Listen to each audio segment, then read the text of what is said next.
നിലമ്പൂർ മൂരി പെട്ടു. കള്ളപ്പണത്തിന് ഒരു കയ്യുമില്ല, കണക്കുമില്ല. എന്തൊക്കെ ബഹളമായിരുന്നു. മലപ്പുറം കത്തി, മെഷീൻ കണ്ണ്, ഓലക്കര മൂട്. അങ്ങനെ പവനായി ശവമായി. അങ്ങനെ അഴിമതിക്കും ദൈവട്ടിക്കൊള്ളയ്ക്കുമെതിരെ പടനയിക്കുവാൻ ഒറ്റയ്ക്കിറങ്ങി പുറപ്പെട്ട അൻവറുകാക്ക പെട്ടു. കഴിഞ്ഞ ദിവസം എൻഫോഴ്സ്മെന്റ് ഡയറക്ടറേറ്റ് നടത്തിയ റെയ്ഡിൽ 50 കോടിയിൽ പരം രൂപയുടെ സോഴ്സ് എന്താണെന്ന് PV അൻവറിന് വെളിപ്പെടുത്തുവാൻ സാധിച്ചില്ല. മാത്രമല്ല, ഒരേ വസ്തു ഈടുവെച്ച് നിരവധി ലോണുകൾ KSFയിൽ നിന്നും എടുത്ത് തട്ടിപ്പ് നടത്തിയതായും കണ്ടെത്തി. ഇതുമായി ബന്ധപ്പെട്ട് PV അൻവറിന്റെ വീട്ടിലെയും സ്ഥാപനങ്ങളിലെയും റെയ്ഡുമായി ബന്ധപ്പെട്ട വിശദമായ വാർത്താക്കുറിപ്പുമായി ED ഇന്ന് രംഗത്തെത്തി. 22.3 കോടിയുടെ ലോൺ ഇടപാടുമായി ബന്ധപ്പെട്ടാണ് ED അന്വേഷണം ആരംഭിച്ചതെന്നും ഒരേ പ്രോപ്പർട്ടി ഈടുവെച്ച് ചുരുങ്ങിയ കാലയളവിനുള്ളിൽ തന്നെ വിവിധ ലോണുകൾ KFC വഴി തരപ്പെടുത്തിയെന്നും ED പുറത്തിറക്കിയ വാർത്താക്കുറിപ്പിൽ പറയുന്നു. ഇന്നലെയായിരുന്നു അൻവറിന്റെ മലപ്പുറത്തെ വീട്ടിലും സ്ഥാപനങ്ങളിലും ED പരിശോധന നടത്തിയത്.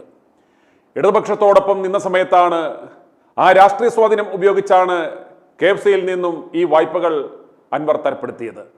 അൻവർ ലോണെടുത്ത കോടികൾ വകമാറ്റിയതായി ED പറയുന്നു. അൻവറിന്റെ ബിനാമി സ്വത്തിടപാടുകളും പരിശോധിച്ചു വരികയാണ്. മലകുളം കൺസ്ട്രക്ഷൻ എന്ന സ്ഥാപനത്തിന്റെ യഥാർത്ഥ ഉടമ താനാണെന്ന് അൻവർ പ്രാഥമിക ചോദ്യം ചെയ്യലിൽ സമ്മതിച്ചു എങ്കിലും ഡ്രൈവറുടെയും അടുത്ത ബന്ധുവിന്റെയും പേരിലാണ് ഈ സ്ഥാപനം ഉള്ളത്.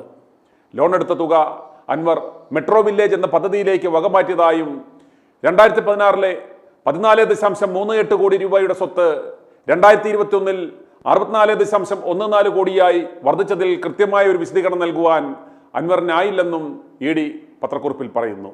KFC ഉദ്യോഗസ്ഥരുടെ ഭാഗത്തു നിന്നും ഗുരുതരമായ വീഴ്ചയും പിഴവും ഉണ്ടായിട്ടുണ്ടെന്നും ED കണ്ടെത്തി.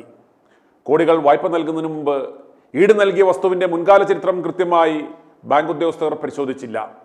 15 ബാങ്ക് അക്കൗണ്ടുകൾ ഉൾപ്പെടെ PV അൻവറിന്റെ ബെനാമി ഇടപാടുകൾ സംശയിക്കുന്ന രേഖകളെല്ലാം പിടിച്ചെടുത്തിട്ടുണ്ട്.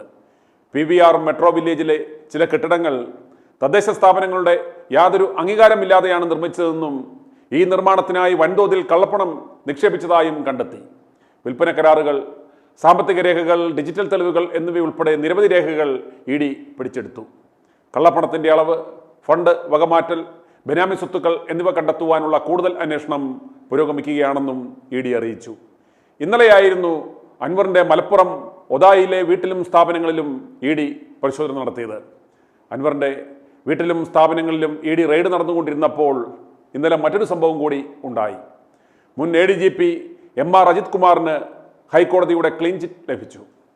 അനധികൃത സ്വത്ത് സമ്പാദന കേസിൽ ADGP MR അജിത് കുമാറിനെതിരെ തുടരന്വേഷണമില്ല, ക്ലീൻ ചിറ്റ് റദ്ദാക്കിയ വിജിലൻസ് കോടതി ഉത്തരവ് ഹൈക്കോടതി റദ്ദാക്കുകയും ചെയ്തു. മാത്രമല്ല, മുഖ്യമന്ത്രിയുടെ ഓഫീസിനെതിരായ വിജിലൻസ് കോടതിയുടെ പരാമർശങ്ങളിൽ സർക്കാർ നൽകിയ ഹർജിയിൽ വാദം കേട്ട കോടതി മുഖ്യമന്ത്രിക്കെതിരായ പരാമർശങ്ങൾ നീക്കുകയും ചെയ്തു. പോരെ, ക്ലീൻ ചിറ്റ് റദ്ദാക്കിയ വിജിലൻസ് കോടതി വിധിക്കെതിരെയായിരുന്നു MR അജിത് കുമാർ ഹൈക്കോടതിയിൽ അപ്പീൽ സമർപ്പിച്ചത്. വിജിലൻസിന്റെ റിപ്പോർട്ട് കൃത്യമായി പരിശോധിക്കാതെയാണ് കോടതിയുടെ നടപടി എന്നായിരുന്നു അജിത് കുമാറിന്റെ വാദം.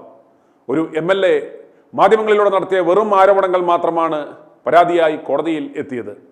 പരാതിക്ക് വിശ്വാസയോഗ്യമായ യാതൊരു തെളിവുകളും ഉണ്ടായിരുന്നില്ലെന്നും അജിത് കുമാർ കോടതിയിൽ വാദിച്ചു.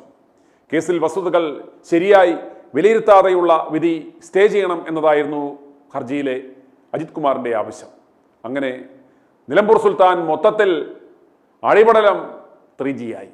ഇതുകൊണ്ടാവണം കഴിഞ്ഞ ദിവസം മുസ്ലിം ലീഗ് അധ്യക്ഷൻ പറഞ്ഞത് നിലമ്പൂർ മൂരിയെ എത്രയും വേഗം UDFൽ എടുക്കണം, അത് അൻവറിന്റെ നിലനിൽപ്പിന്റെ പ്രശ്നമാണെന്ന്. സത്യമല്ലേ? എവിടെയെങ്കിലും ഒരു പിടിവള്ളി ഇല്ലെങ്കിൽ ഇതുപോലെ ED ആയിട്ടും CBI ആയിട്ടും വിജിലൻസ് ആയിട്ടും ഒക്കെ വന്ന് കയറിക്കൊണ്ടിരിക്കും. അങ്ങനെയെങ്കിൽ നമുക്ക് BJPയിൽ ചേക്കേറിയാലോ?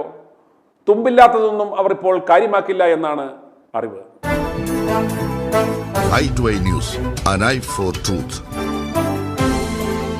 i2i News സബ്സ്ക്രൈബ് ചെയ്തിട്ടില്ലാത്തവർ ഇപ്പോൾ തന്നെ സബ്സ്ക്രൈബ് ചെയ്യുക. നോട്ടിഫിക്കേഷൻ ലഭിക്കുവാൻ ബെൽ ബട്ടണും അമർത്തുക.